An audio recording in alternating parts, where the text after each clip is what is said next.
Я улечу, бегу и спалюсь, но на тебе ни за что не женюсь. Хочу я жить подальше от тебя, в пустыне годы или Антарктиде, терпеть лишения, мерз, голодать. Но лишь невеста из своих тебя не видит, но лишь невеста тебя не видит.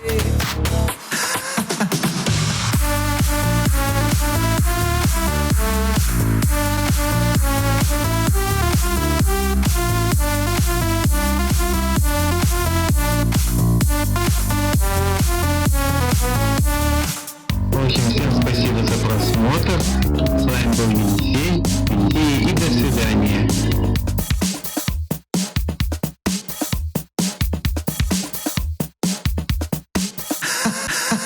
Злой? Alrighty.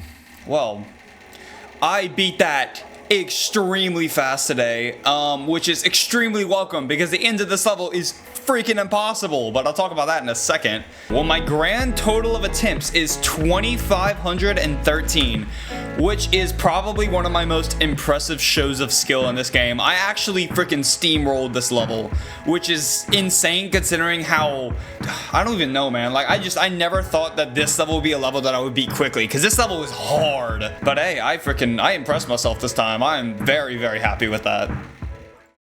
Okay, so I'm actually gonna re-record my review for this level because whenever I first recorded it, I was still kind of in shock from whenever I beat the level, and my thoughts were very rambly and all over the place because I basically beat it out of nowhere today. I literally beat it in 5 attempts from 0, which for a level of this nature is wild, but I'll explain that in a bit. Tent circled by DeniPol. I'll start off by saying that I never expected to beat this level. This is a level I never expected to have on my roster because whenever this level was initially released, it was seen as one of the worst extreme demons of the game, gameplay wise. No malice towards Dorami.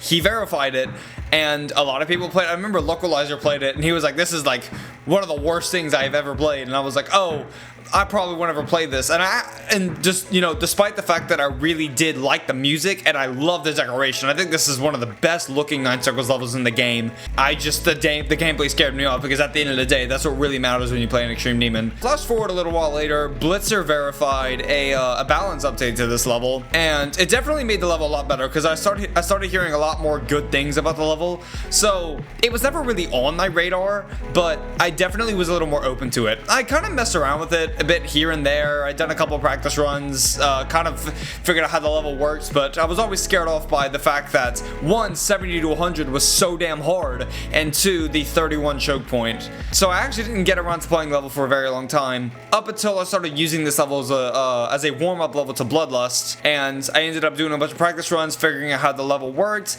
I ended up accidentally doing the first wave a couple nights ago, or the first drop a couple nights ago, and I was like, you know what, well, I'm just gonna full send it and see what happens. And I'm kind of glad I did, because I actually really ended up enjoying this, which is not something I ever expected to say. I guess I'll start off with my highlights. I absolutely adore the first half of this level, man. The pre-drop is what I would say is like one of the best pre-drops, one of my favorite type of pre-drop. You know, it's super easy and it's not super long and it's really easy to get to the drop. That's what I like. It was very similar to how Belangu Vortex was. It wasn't nearly as short as Belangu Vortex's pre-drop, but it was just as consistent.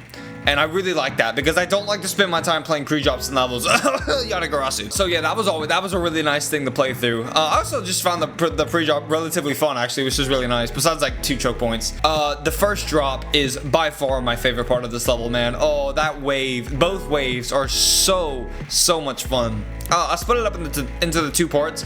The first half of the wave was the part that really scared me off this level because that 31 mini wave really scared me and I really thought it was impossible.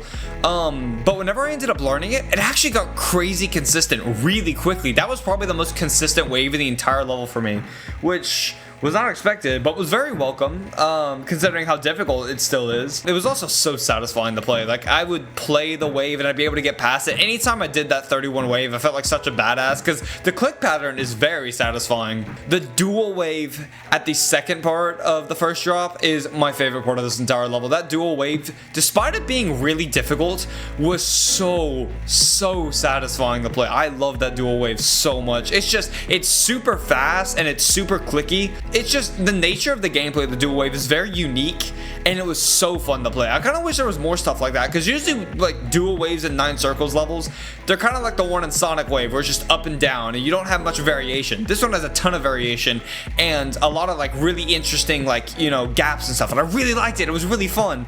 And then the rest of the second half of the first part was also really fun. I just loved the first drop altogether. It was just so much fun and got ridiculously consistent towards the end. I was able to do it almost every attempt towards the end.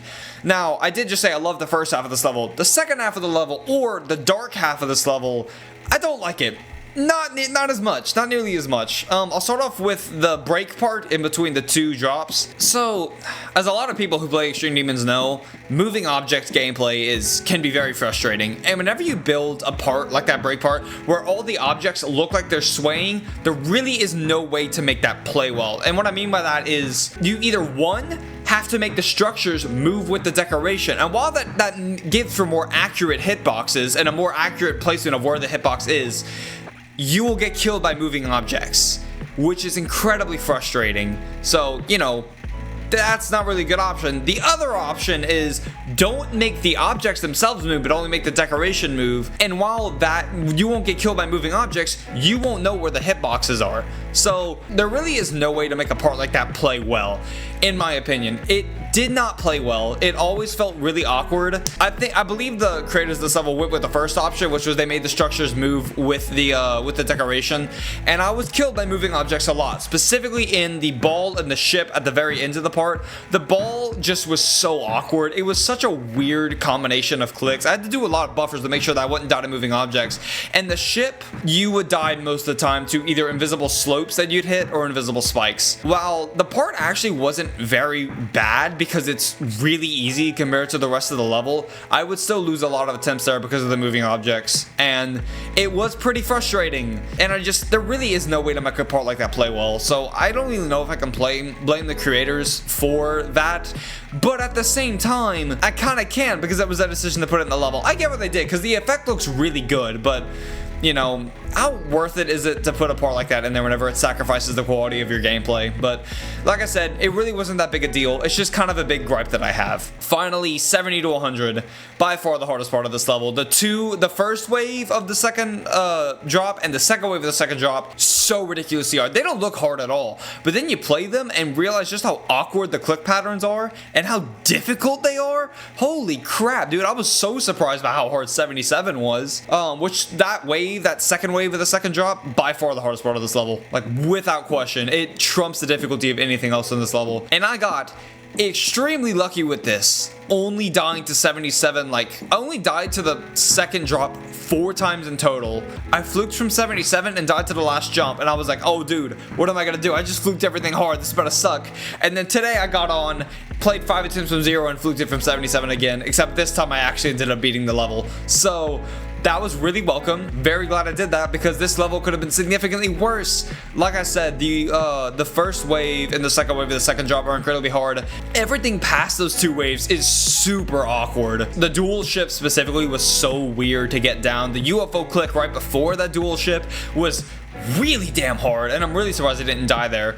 Basically, 70 to 100 is just like by far the hardest part of this level, at least for me. I found it way harder than everything else, and I'm so lucky that I actually only died to it like 4 times. I got so lucky with this level. This level would have been so much worse if I had died there, like, you know, a lot instead of only 4 times. So even with my 99% fail, I still consider myself very lucky. So I actually really ended up enjoying this level. Like, I really didn't expect to enjoy this just because of how damn unbalanced and awkward the level is, but it ended up being a freaking blast. I really did like this level. Granted, I really did have a different mindset going into this. I kind of knew that the level was really unbalanced and really rough around the edges, so I had to, you know, be patient with it, and I think that's what really contributed to my enjoyment. I will say that I don't think I would recommend this level because of just how jank it can be and how unbalanced it is, unless you go into the level knowing that it's going to test your patience just because of the way that it is. You're probably not gonna like it. So I don't know if I'd recommend it. I will say proceed with caution if you're interested in it though. But if you're patient with the choke points and you're patient with the weird stuff that the level can offer, it's a really fun time. and I really liked it. So, you know, it's definitely one of my more unpopular opinions, and I know Tria is gonna make fun of me for it in the stream. So, as for difficulty, definitely easier than Auditory Breaker and Blanket Vortex. I found it a bit harder than Asmodeus, probably. So it's somewhere in between Asmodeus and Auditory Breaker. I'll probably get a more accurate, like, opinion of that in my description. But yeah, overall, I would say that this is actually, like, a relatively fun level if you have the right mindset going into it. Really tough, too. I really didn't expect to beat this nearly as fast as I did, but I'm really glad I actually ended up pushing myself to do this. So this is a level, even though I never thought I would beat it, I always did want to beat it because I do love the way this level looks, and I love the atmosphere this level gives off. It's such a unique level, and I'm really glad to be a victor of it now. But yeah, that's pretty much all I got.